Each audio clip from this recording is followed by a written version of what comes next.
The anthropology of the human person is terribly distorted in our culture. We don't understand who we are as people, as persons. We have a beginning, we have no end. When a child is conceived, that's immortality coming into creation.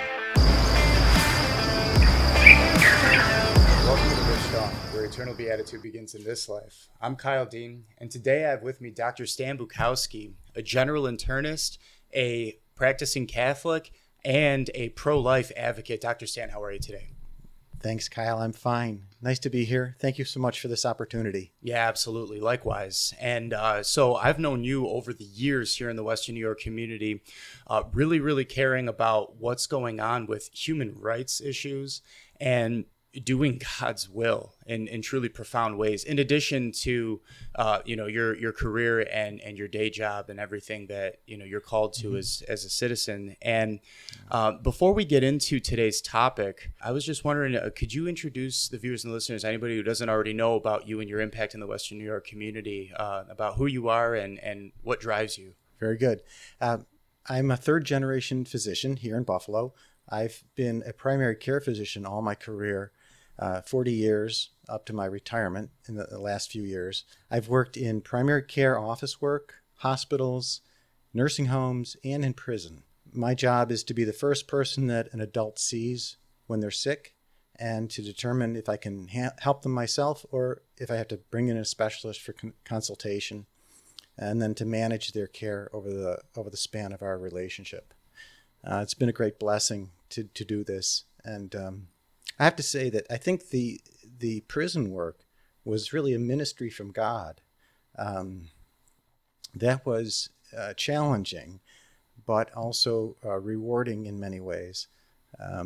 The earlier parts of my career, they probably were ministries too, but I don't think I recognized it. So, yeah. Trial by fire sometimes really brings it out, Yeah.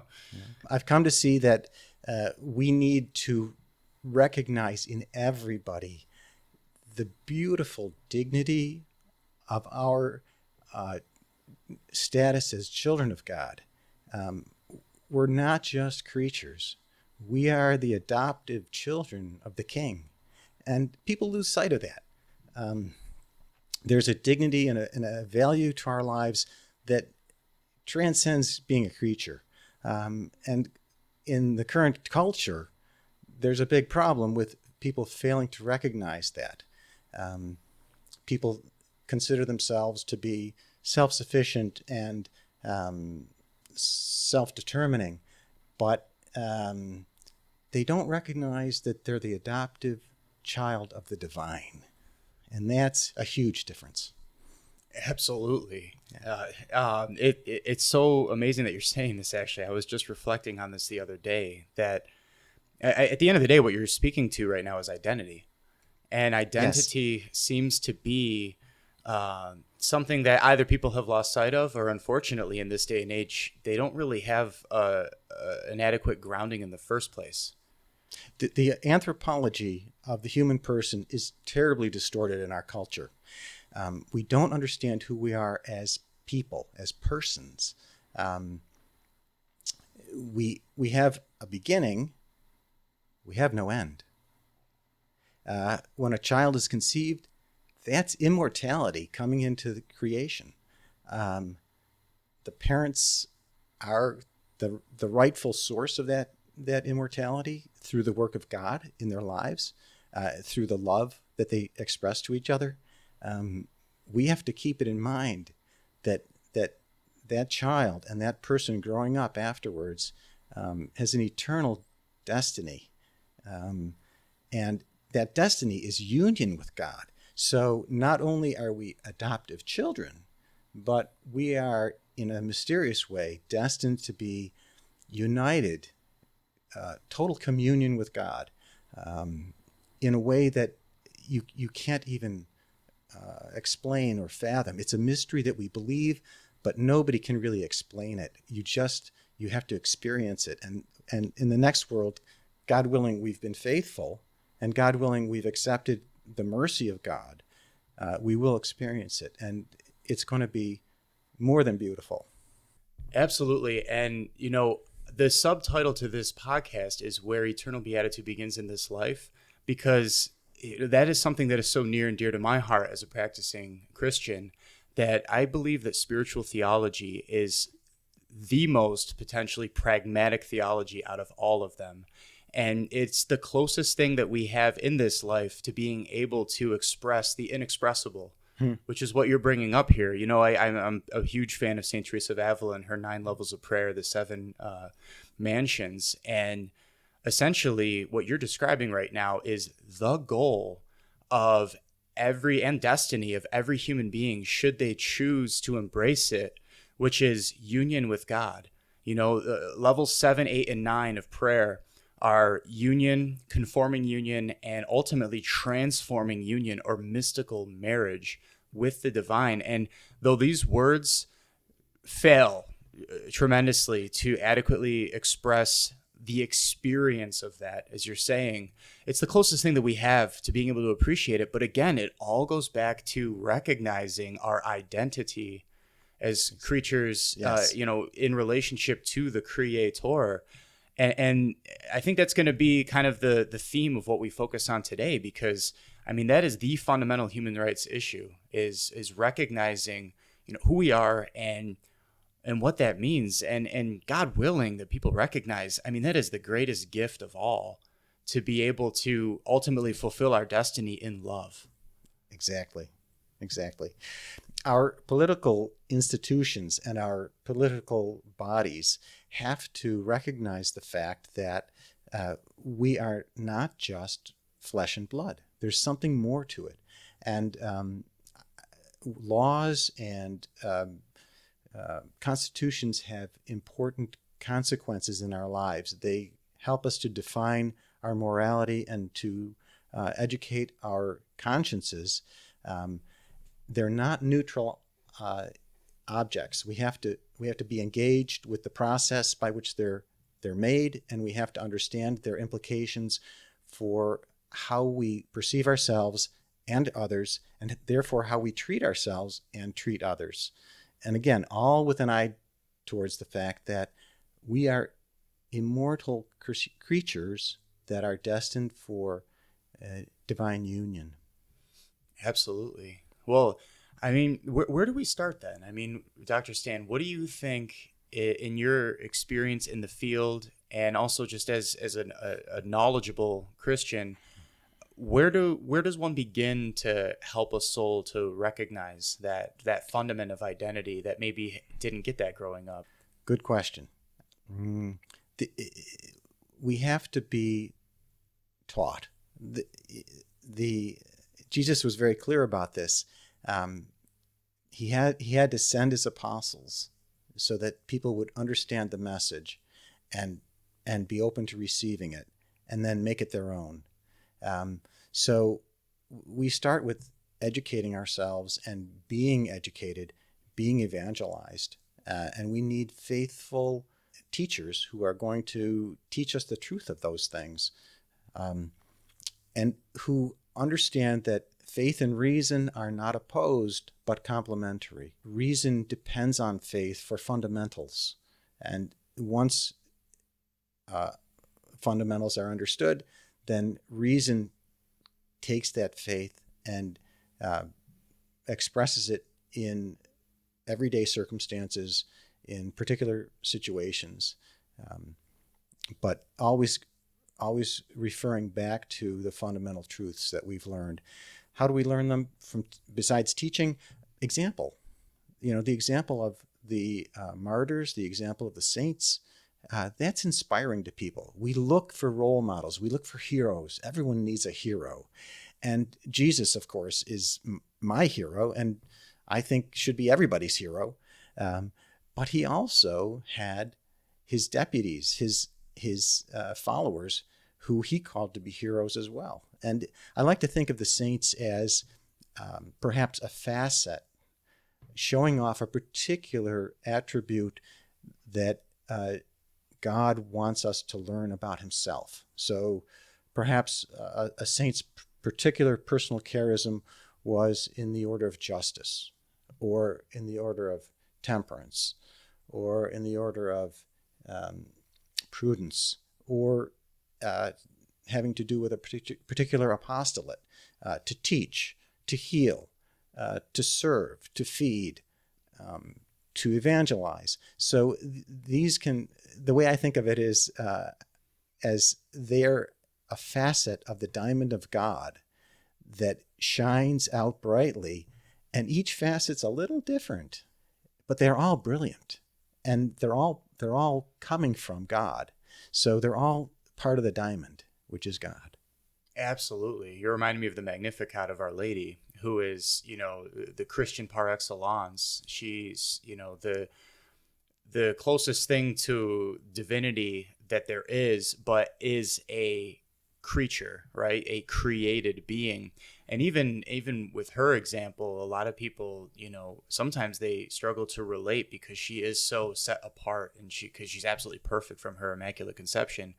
But I love how you showcase that throughout all of human history. So even relevant to the given times, generations, centuries, millennia, where it seems like the human issue of the day might be different than what it was yesterday, there's still a saint exemplifying the brilliant light of the divine. And as Our Lady had said, my soul magnifies the Lord.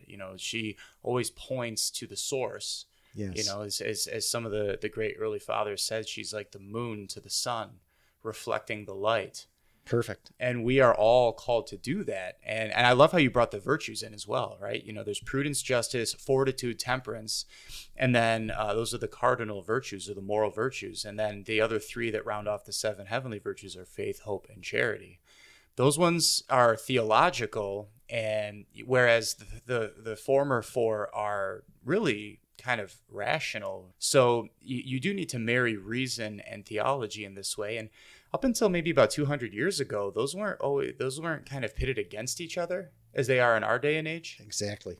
So, we need to have a humble recognition of a strong foundation built in order to recognize that they work in concert with each other. They're complementary to each other. And I really appreciate your answer, because I think that does cut to the heart of recognizing our identity in the Lord. I'm concerned about our ability to recognize these things in the cultural milieu that we find ourselves here. And this is, I think, being demonstrated in very particular ways when we look at our response to the sanctity of life in the unborn, the sanctity of life in the elderly, the sanctity of life in those who suffer. And of course, looking at the question of our identity as male and female, made by God in his image and likeness. So those issues, I think, are important, fundamental cultural issues that need to be carefully explored and understood. And we need to have laws and institutions that reflect the truth of those fundamental realities and don't simply validate or attempt to validate the kind of wanderings, if you will, of our own search for our meaning, for those who don't root themselves in God, in Christ. They've got to find some other way to define their anthropology. And I think there's a lot of wandering out there about what's the anthropology of the human person. Wow. People are trying to redefine themselves because they are not willing to accept the definitions that God has given to us. And in fact, that natural reason would reinforce with us, but rather they're looking to their own will in so many ways as being the standard by which they should define themselves. Do what thou wilt.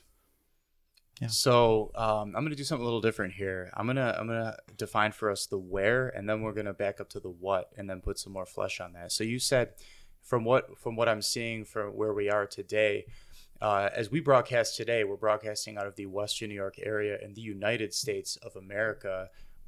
When you say where we are today, where would you say that you're noticing these issues take root? Is it specifically a regional issue? Is it a countrywide issue, a global issue? Well, it's Western civilization Mm. in a lot of ways, and it's issues regarding who am I? Am I a man? Am I a woman? Am I valuable beyond what I can do, beyond a utilitarian approach? Or is what I can do, what I can produce, what defines my value? Is what I'm feeling, is my comfort level what defines my value? We're seeing people who are saying, well, I'm going to define whether I'm a man, whether I'm a woman.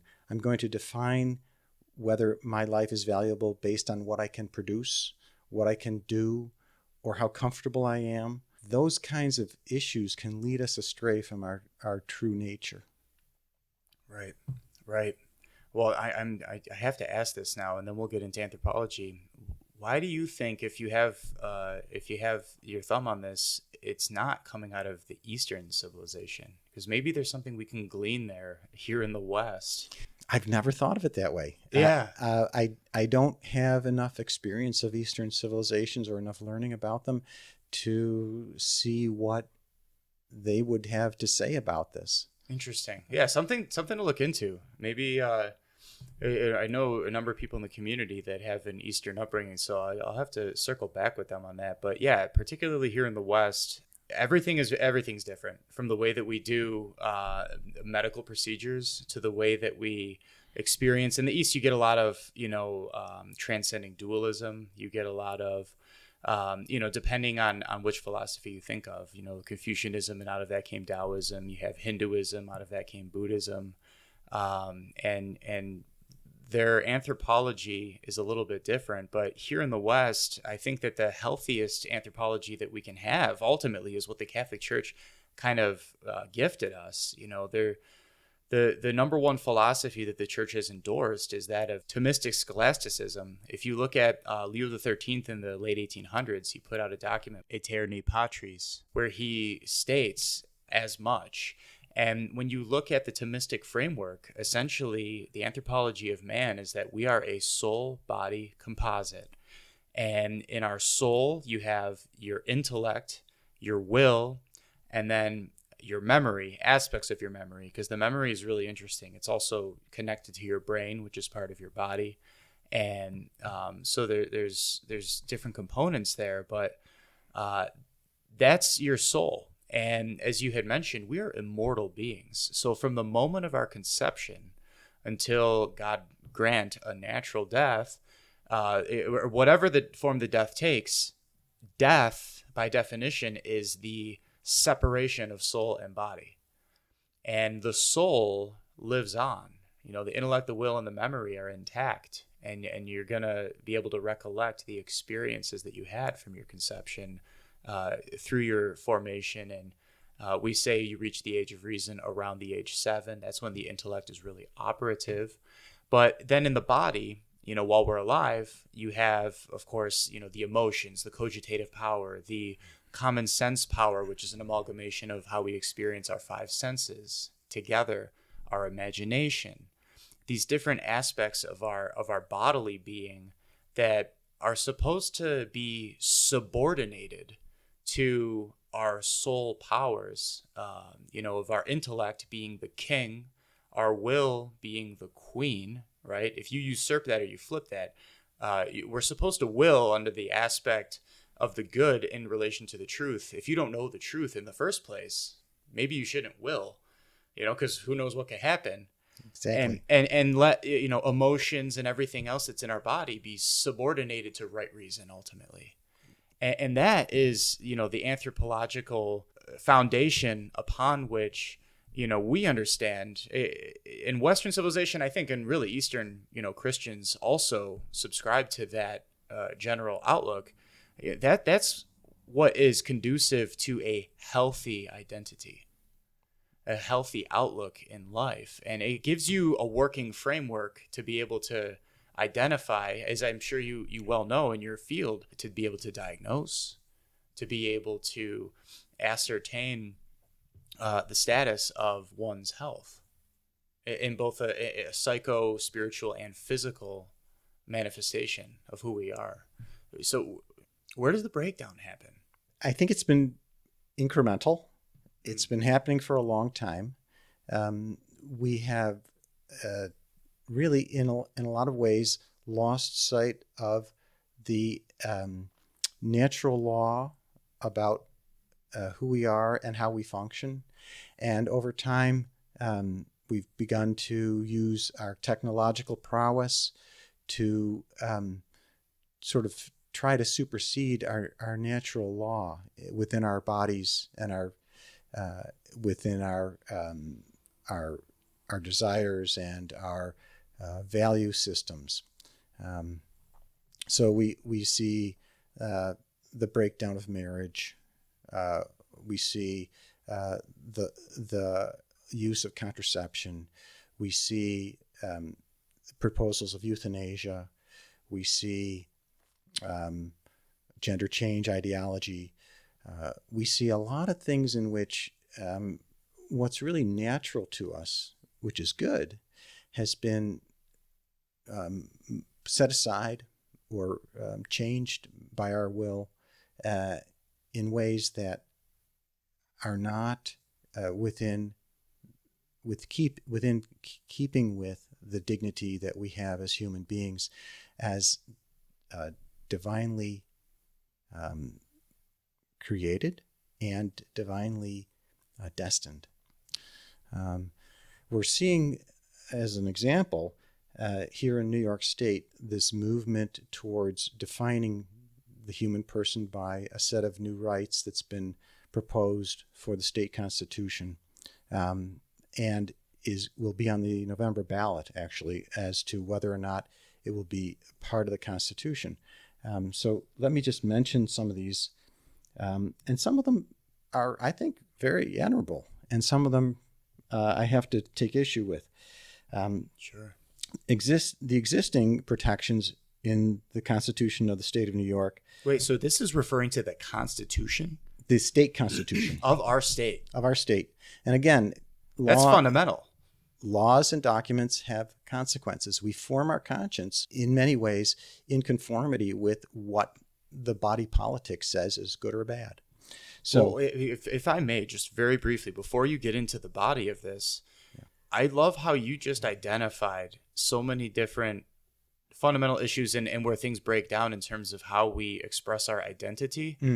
And because I think, obviously, I introduced you as a pro-life advocate. I think when people hear that, they think two misconceptions if they're not privy to the issues. One would be that it's a political issue, which it's not. No. It's not at all. It's a human rights issue. What is that expression? Like, politics is downstream from culture.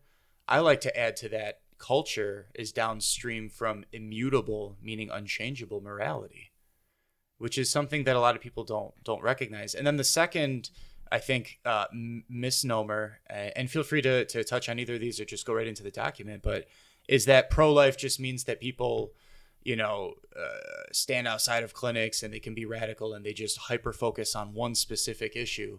And that's just so not the case. I mean, this is a very well-rounded human rights issue, and human rights mean really anything and everything to do with humanity. As we say as pro-lifers, that we're talking about from conception to natural death. Yes. We have a nature which is so much higher than what is being proposed in many ways. So our state constitution already has prohibition against discrimination because of race, color, creed, or religion. Good things. And it was proposed that this be amended and add several other categories. There, in fact, are 12 other categories that are being proposed for addition. This proposal has passed the state legislature twice as per the requirements for constitutional change. It passed in 2022 and in 2023. Those were separate sessions. That's part of the requirement. And now it will go to the voters this November as part of the general election. It'll be a ballot issue on the back of the ballot if you have a paper ballot. So that would be November 5th then, right? Correct. 2024.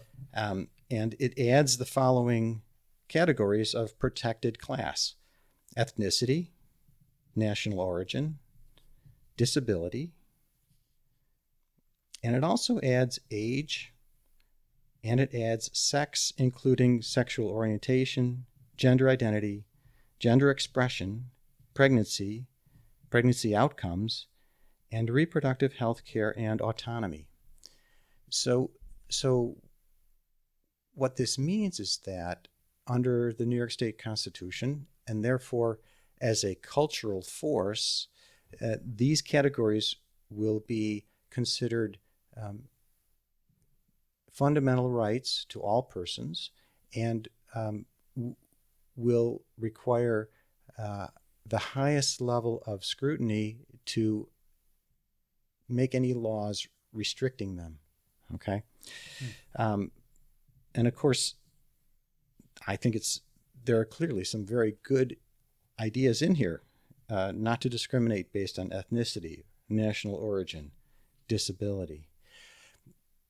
The problem is that there are risks for very severe unintended consequences among some of these categories, and age and some of the other categories in combination suggests that courts will be free to determine that children have rights very similar to adults and don't need the supervision of their parents to exercise these rights. That's scary. Children are different than adults, and to say that we cannot discriminate on the basis of age begins to expose our children to decision making that, frankly, they're not prepared for, and for which they need their parental guidance. So this is a concern in a cultural way and in a human rights way, that things that'll be happening to children, and perhaps with influence of other non-parental adults, could put them at risk for making decisions that are life-altering and perhaps even irreversible. So that's really a big concern of mine at this point. And I think that we have to be very cautious about affirming this kind of change unless we know the full ramifications, because it will make a difference in our culture. And our culture already is reeling from confusion about who we are as persons. Wow. Thank you, Dr. Stan, for bringing this to light. I wasn't privy to all of these issues. I haven't followed what's going on in the last couple of years. It sounds like there's been some incremental steps taken to get it to this point. And ultimately, at the end of this year, is kind of, depending on how it's voted, there may be a fundamental reorienting of the way in which all laws are structured in this state. And I mean, that's huge. These are broad categories, and the proposal itself is vaguely worded and subject to interpretation with tremendous variation by different courts. And so I think in prudence, we should be very cautious about making this change. Yeah. Wow. So I'm so thankful that there are experts like you that understand what something like this can do. In particular, in your capacity as a doctor in the medical field, a general internist who has a breadth of experience across healthcare, across prison ministry, with all different ages. What do you see being the outcome? Let's say if this were to pass as is. Mm-hmm. Well, there is a group that is in opposition to this, and they have asked that question from some very well-informed and expert legal scholars. The website for opposition to this particular ballot issue is called protectkidsny.com. And some of the consequences that this Coalition to Protect Kids in New York has come up with are the following questions. And by the way, I didn't even know what you had with you today, so that was a pretty cool segue. If I may break the fourth wall for a second there. Well, it's a concern. They raise these questions: should minors have the right to irreversible surgical and non-surgical transgender procedures without parental notice or consent? Should biological males be allowed to compete in female school sports without restrictions? Should laws that determine the legal age to purchase and or consume alcohol or cannabis be weakened? Should statutory rape laws that protect against sex with minors be weakened? You can see that there are some consequences here which potentially could be huge changes in the culture. And we want to be sure whether we want those changes authorized or made possible. Wow. I think what we need for our culture is to emphasize that we are given a certain bodily form, that it's something that's good, that it is ordained by God, and that trying to be something other than what we're not is to try to redefine ourselves in ways that we think should be done, but I think conflict with reality of who we are. We also obviously need to understand the nature of the human person from conception. If a conceived zygote, which is the technical term for a conceived human in the first few days, is not a human being, what is it? It's not another species. It's certainly human. Is it a subhuman? Well, we've got a long and sorrowful history of calling some people subhumans. And we've seen where that's gotten us in previous generations, previous centuries. Is it an almost human? A not yet human. And so what else is it? Is it a human that's not a person? Is it a human who is developmentally unprogressed or unadvanced? Well, there are humans who are developmentally delayed, and this is a question of whether extreme undevelopment, that is the very earliest days of our lives, does that make us, again, not human and not a person? So that's an important consideration. At the end of life, we have a similar problem with suffering. Does suffering mean that we're not a person with the same dignity and value of their life as someone else? Should we have the personal option to determine that we're not valuable to be alive, and that our suffering makes us unvaluable and makes our life unvaluable? So there are a lot of questions that impact the culture, impact us individually, that really flow from the laws of the land. And we have to be vigilant about what kind of laws we pass as a cultural and a human rights issue. Yeah, there's so much to launch from there. I think just to be able to make it systematic and maybe chronological. Let's go through the list of these various human rights issues, starting with conception, right? So, because listen, it's not lost on me that, when people hear these kinds of things, they're like, okay, we're going to have another one of those discussions where at what point is it a human, even in the realm of theology, but I think this is more of just even a rationality discussion. I mean, it's science. We're talking about science here.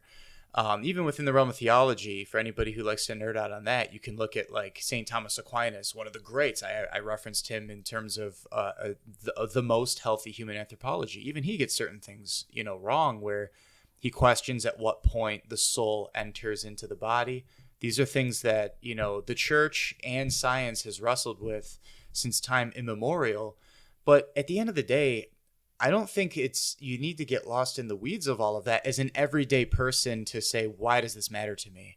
I think at the end of the day, I would like to make an appeal to just general common sense morality, because what it really comes down to is, are you a selfish person or are you not? And I'm sorry if that sounds blunt, but, I think that bringing life into this world has some presuppositions there that a reasonable person ought to be able to get on board with. One of them is that, of course, the man and the woman that come together to have a child have a responsibility to see that through. Of course, we're touching on, of course, there's a tremendous amount of passion involved in the act of procreation. So it goes back to that anthropology and making sure, because passions are really flared up in the body, at the body level, your emotions, your imagination, your, pleasure, your cogitative power, pain and pleasure center. And those are all, the procreative act is beautiful. There's so much to enjoy and appreciate that's happening there. But we ought to be able to recognize, even at a natural law level, that when there's so much passion that's written into the code of that act, it's meant to be an indicator that, there's something really important happening here. Exactly. You know what I mean? And that at the end of the day, where the intellect ought to be the king, looking at that circumstance and then allowing the queen the will to experience that good in its right context, comes with the responsibility of saying, this pleasure is going to produce life. And life, regardless of the precise instant at which the soul and body come together, it's obviously going to have a natural progression to where you're going to have people that are living and breathing out here that are experiencing reality like all the rest of us. Why would anybody be given a sub-level opportunity at that as opposed to somebody else? I mean, that invokes notes of slavery. That invokes all kinds of, notes that atrocities in human history that we ought to, as a civilized people, not, endorse. And so that's why I go back to just put it in layman's terms. You're either a selfish person or you're not, because the appropriate context in which you bring life into this world is such that it's not about you anymore. It is supposed to make you a more selfless person. Oh, yes. Which is an incredibly beautiful, rewarding, in addition to challenging thing. Exactly. You know what I mean? I just think that's really basic, hopefully. It is. This is such a fundamental part of our humanity. We need to understand what it means. And there are certainly circumstances where that kind of, where conception happens in a bad way, criminal way. But the result, nevertheless, is that new person. And that new person, I have met new persons who are here from the crime of a man. They're not monsters, these folks. They're not bad people. They're not criminals themselves. They are beautiful folks with a wonderful gift of life. And when that gift is cherished and nurtured, they are empowered to be what they were meant to be. God doesn't make mistakes, when things happen that are bad and that God permits, there's a greater good waiting to happen in there. We need to punish the wrongdoer? Yes. We need to support the victim? Absolutely. We need to cherish the child who never asked to be here, completely innocent, and who has the infinite potential of being there with God for eternity.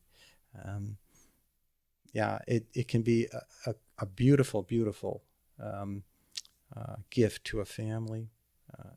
If it's too painful for a mom to have that child present in her life, adoption is endorsed by God himself. He's adopted all of us. Wow. So, and why would we not follow his lead on this? And the families that receive these children are so blessed to have that child in their life. Similarly, a disabled child. People are fearful of the challenge, of the work, of the heartache that can come at times with a disabled child. But when you talk with people who have a disabled child, you hear the rewards and you see the rewards, and it's beautiful. We, as a society, we need to support those families. If the child needs extra support from society, we should be there. That's part of our responsibility, called forth by recognizing the dignity of even the most disabled person among us. And when we do, we grow. We grow in ways that we may not have expected. When we're a parent, we are challenged. You know what it's like to get up in the middle of the night, or to have a sick child, or to have a troubled child who's perhaps misbehaving, that sort of thing. Those are difficult moments, but we grow from them. And the more we embrace the example of Jesus in treating that child as a worthy human being, and as also a learner, someone who needs direction and discipline in a loving way, then we see the results of that in our lives, and the joy is multiplied. And you opened with the archetype of heroism, right? I mean, people love and look up to heroes to be able to relate to the human experience. And yeah, I mean, I really appreciate how you took, where I started, which is, don't be a selfless person, recognize the sanctity of the procreative act. But at the same token, you really went into how there are innumerable examples of unfortunate circumstances that arise, and just the reality of the situation is that at this snapshot in the 21st century, we are in the post-industrial revolution, where the error of utilitarianism has run rampant.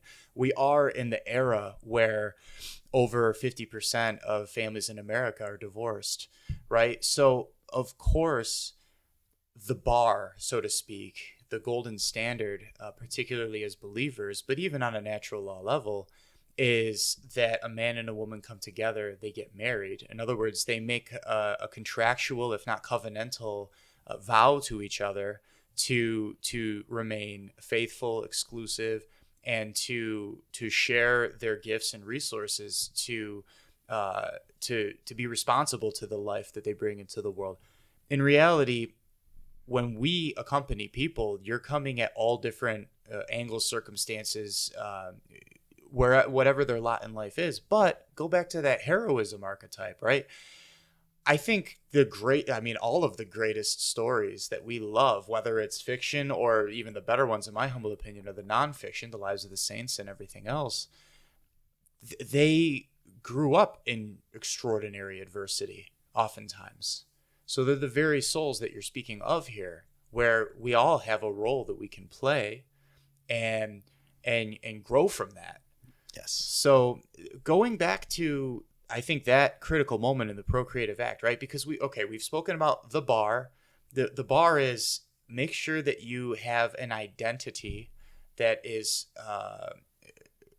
culturally fostered to where by the time you get to engaging in the procreative act, you've gone through the channels as I mentioned. But even there, before we get into maybe, accompanying those in divorce and all the other human rights issues that come after birth, even in the faith community, we've got problems in the culture today because, the latest Pew Research points out that approximately 9 out of 10, even Catholics, either practice or have practiced contraception, right? So one of the challenges to having that healthy procreative experience is, dare I say, it goes back to this choice of self over the other, to say, well, I want the pleasure, but I don't want the responsibility that comes later. So, I mean, part of being pro-life is having a holistic understanding of these issues. And I think that's where a lot of people don't recognize, just like how if this law gets passed, they don't recognize the long-term implications of getting something like that wrong, because a lot of it's so invisible. It is. It is. What I mean? Yes. We need to understand that, again, our natural abilities, including procreation, come with the natural consequences of them. And when we interfere with that, we begin to reduce our own humanity, because now we're withholding from our beloved our complete self. We're saying, I'll give you myself up to this certain point, but not everything. That has a consequence, and it builds over time, and it can be very detrimental to a relationship. Similarly, if we begin to say some people at the end of life, their suffering reduces their value as a person, and they want to end their life voluntarily. If we proceed along those lines and start doing such a thing, the person who has a somewhat less level of suffering will say, well, I'm being denied something that you've given to someone else, and the difference between us is very small. And so you end up incrementally broadening your criteria for who qualifies for this end-of-life intentional death. And of course, we've been told, well, that's a slippery slope that doesn't exist. Not true. It does exist. We've seen changes in the end-of-life practices in states in the United States where the criteria have been broadened for how soon someone may take their own life, who may assist them in doing that, those sorts of things. And in Canada, in fact, we've seen a tremendous slippery slope where initially the laws were restrictive to people who had a terminal prognosis. 3 years later, that was challenged in court. It was rescinded by the courts, and people who were not terminal but were suffering intolerably were given the right to have their own life ended intentionally. Now in Canada, the fruit of that is such places as the province of Quebec, where 7% of all deaths are done by lethal infusion by the doctor. 1 in 15. That's not about people who have intolerable suffering at the end of their life.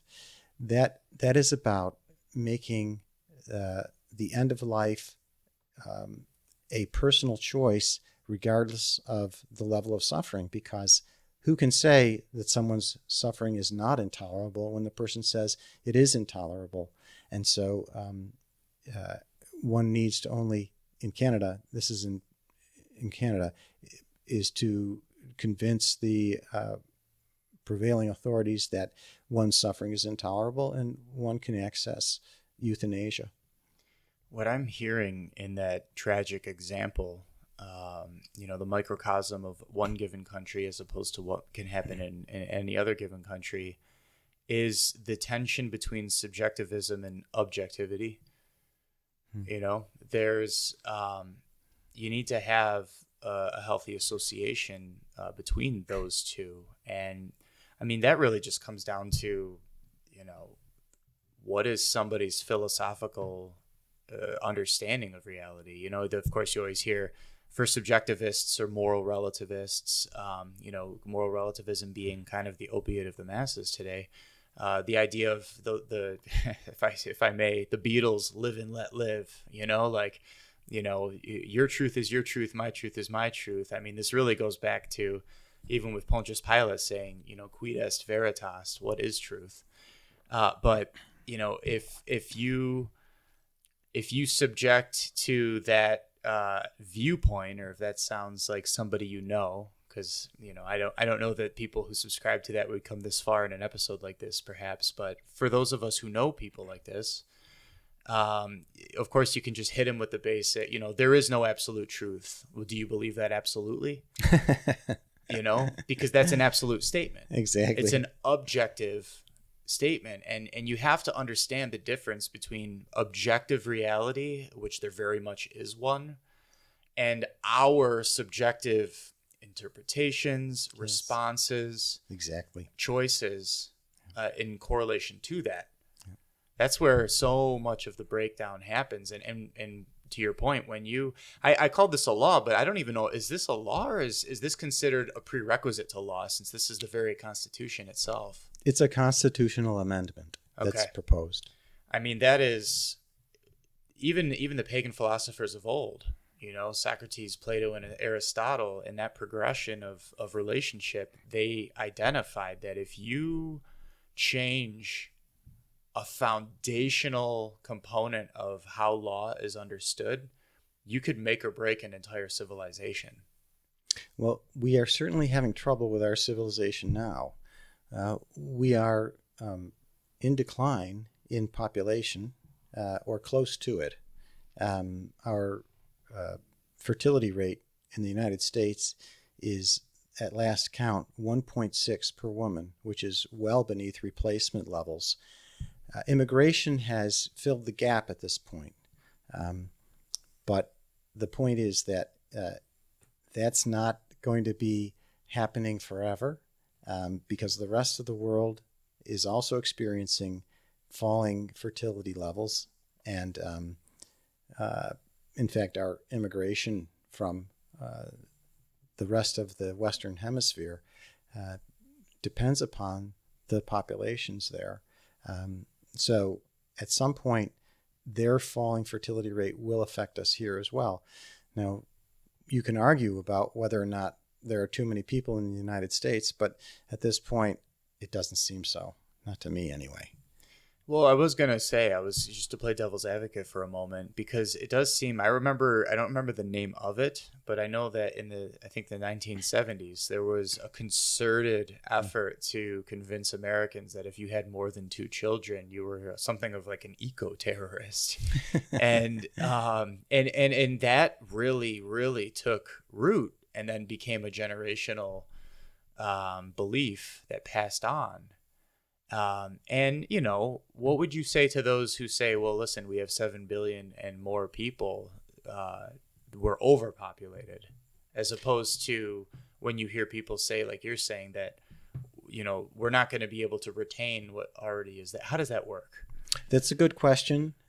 The question of the utilization of resources in this world, and the recycling of resources, and the provision of energy resources in this world, at this point, my personal impression is that the problem is poor distribution of everything we have. But I think I'd have to defer to those who have more data than I do. So I can't say one way or the other. We certainly have a lot of technology that can help us to protect our environment and to steward it properly. A lot of that has to do with what we're willing to do, and if we're willing to live small enough to protect the environment. So there are a lot of moving parts, and a lot of this also plays into our consumerist appetites, particularly, again, in the West. But the rest of the world has consumerist appetites as well, and that part of that issue is going to be how people's appetites are either managed or left to their own devices, or fed with technology. There's a lot of different aspects that I can't speak to. I don't have enough data. Well, wait a minute though. One thing I'm hearing you say right now is part of being pro-life can mean caring about the environment as well. I thought those are diametrically opposed. They shouldn't be. No. We're all here together. Another misnomer, right? Yeah. We have one home, and that's this globe, and we have to take care of it. And there are sacrifices in every aspect of life, and certainly looking after our stewardship of the environment will include some. Right. Well, going back again now to just these general human rights issues, and particularly, we mentioned that subjectivism that can take over, as you mentioned in the Canada example. You see that also in the way that the incrementalism, as you had mentioned, it seems to be this sliding scale, this ever moving target, in the way that we're told that, we're to live our lives as the citizenry. And this has been going on for, decades in our region. I want to go back to contraception and really make the case for how that cascades into so many other of the areas of human rights that we're speaking on, because the studies have shown that once you take contraception out of the equation, you're going to see a dramatic reduction in abortion, and you're also going to see a dramatic reduction in other misunderstandings of human identity. You're thinking about infidelity. Yeah, absolutely. But also, and then going beyond infidelity, also, understandings of gender versus sex. Even, you see, because at the end of the day, it all comes down to our relationship with that procreative act, and whether it's unitive or whether it's just, a pleasure-seeking endeavor.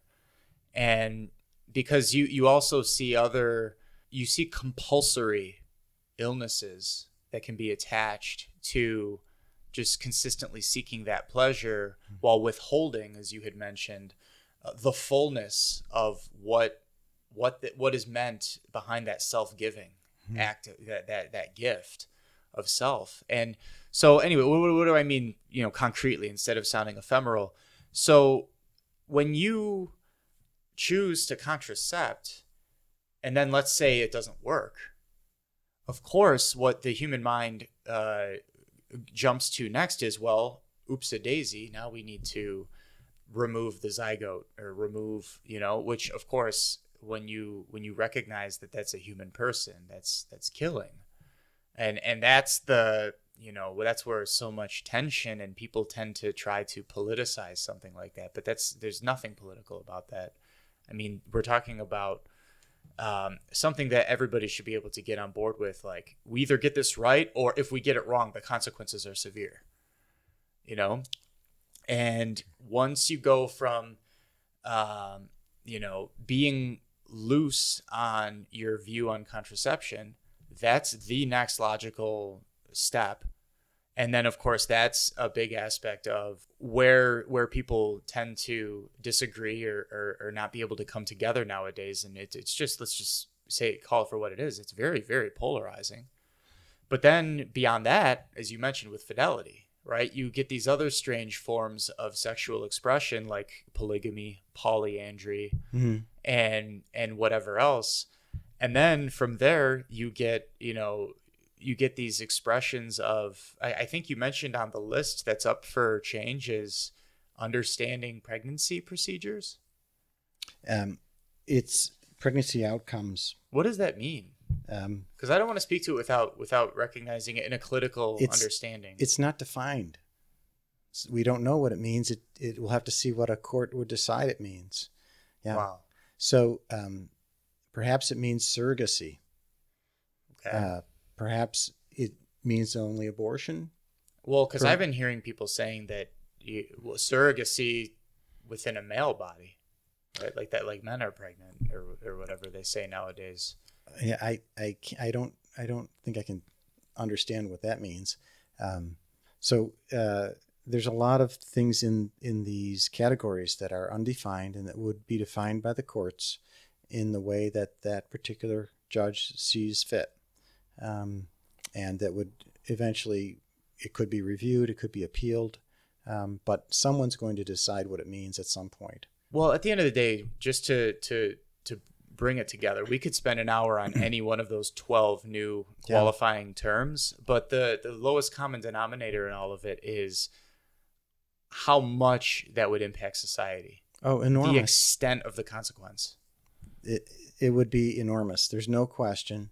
And even just fiscally, billions and billions of dollars. I don't know. There are so many unintended consequences for our laws that I can't say what it would be. Well, I can on that, and the reason I can, I've been involved throughout my career in meeting technology and higher education. Okay. And I was around for the, kind of the big data revolution of bringing all these different institutions into the 21st century, so to speak. And I remember when they went from the classical defining of sex as male or female to opening up to a broader interpretation under the name gender. Mm-hmm. And just for us being able to program a third option, let alone more than that, mm-hmm. costs billions of dollars. I see. That one little change in a computer program mm-hmm. has a billions of dollars impact on the economy. We were told that because there was a lot of pressure from certain advocacy groups to make those changes. I see. And we actually were up against there's a lot of governmental connections to making a change like that maybe somebody might not recognize that impacts the economy in an extraordinary way. I don't know if people think about this stuff sometimes when they're just like, I've got a new idea, It's hard to foresee exactly what the consequences will be. We can see some of them which look very dark, but you can't really know everything. Yeah. Right.